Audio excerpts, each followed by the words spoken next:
And you're dead.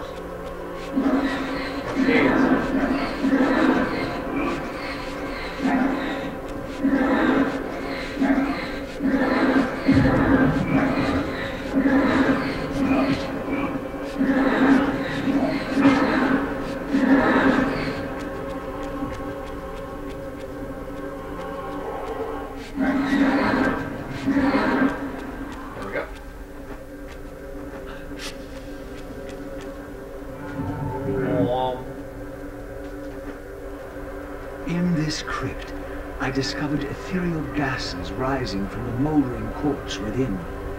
As I neared, I felt a distinct spiritual pull, and the closer I approached, the more that pull intensified.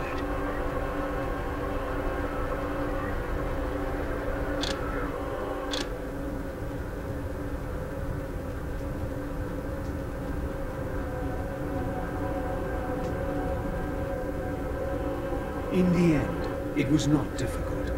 I projected myself down into that tomb and found I was reborn into the material world. I was cursed with a loathsome and repugnant vessel. But with an effort of will, that too could change. Yay, we're back in the material realm. These gargoyles quickened as I drew near, triggering the door to close. I would need to find some means of approaching the door without being observed.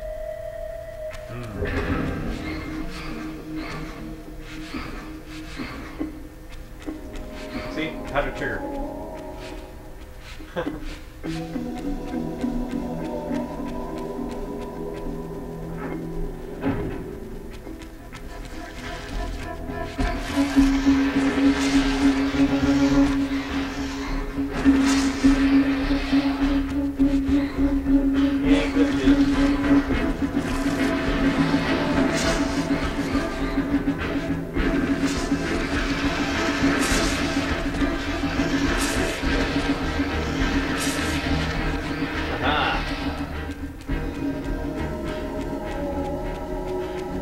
No telegrate for me. Do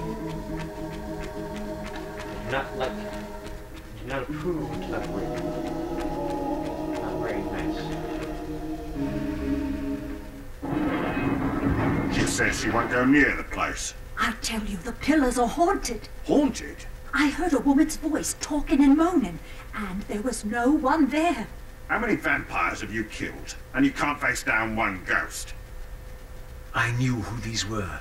Vampire hunters, scouring the countryside, destroying what had once been my kind. My God, what is that? A vampire or a demon? Where? Here. Get him! Quickly! No mercy. Good advice.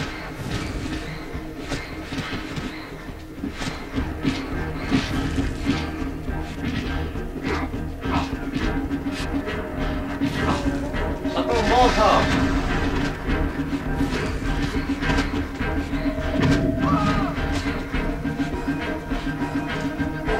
Yum, yum.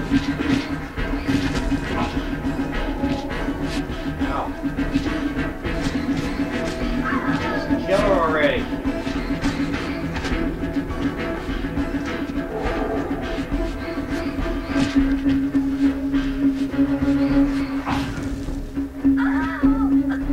Your soul is mine.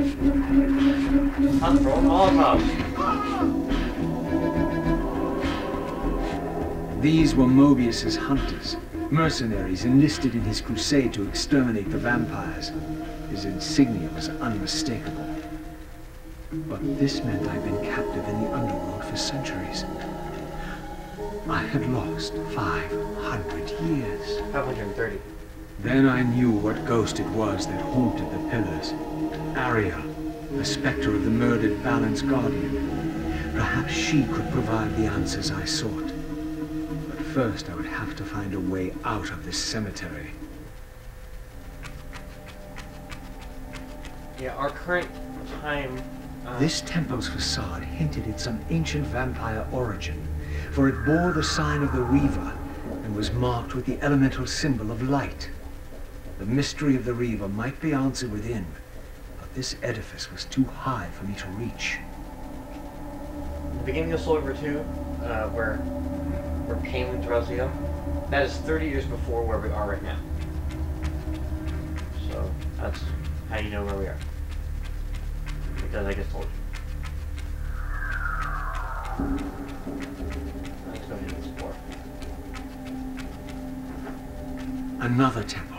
This one marked with the elemental symbol of darkness. This edifice, like the other one, was too high for me to reach.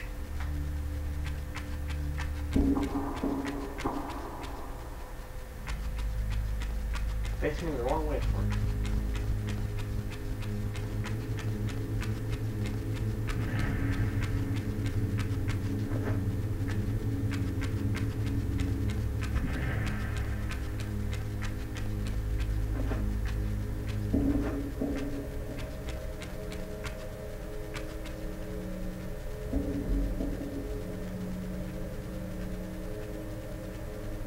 An ancient gate, sealed by the powers of light and darkness, barred the way to the pillars beyond. To depart this place and continue my journey, I would have to find the means to open it.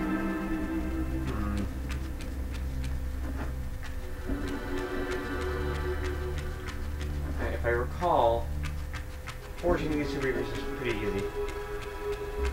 The Reaver forges for this game is completely different. Now, what was supposed to happen, it was content that was edited out of the game. There was supposed to be a cinematic where the Elder God was supposed to, you were supposed to see that and go, okay, so I need to find an elemental font so I can, imbue the Reaver and, get out of here. But, they wanted you to force the Reavers again for some reason. I don't know. So they actually had a scene where the Elder God, his tentacles came up and ripped all the forges. Hang on. Raziel, fallen hero, renegade and traitor. What is this? How do you know me? Raziel, what are you? Why should any know your name? You are nothing. It seemed my method of entering the physical realm was not altogether original. But where had these beings come from? Ground, apparently.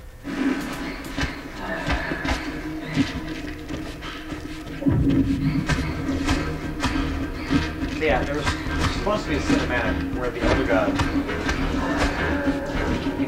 his tentacles came up and ripped all the elemental fonts out of the ground. I pulled them under.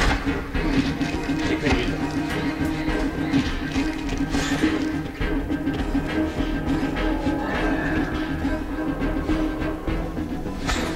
And I'll just explain why we had to reforge them.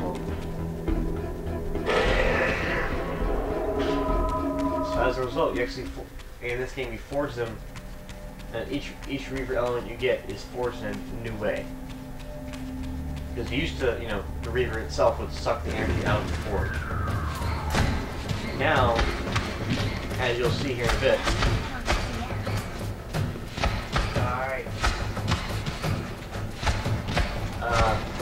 Raziel actually takes the energy into himself.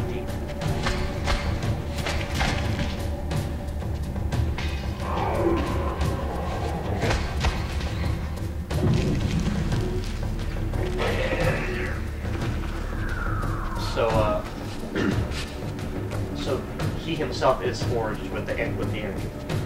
That's why you can actually change it. Like mid-swing, you can change which Reaver you use. Ow, stop hitting me. Boom.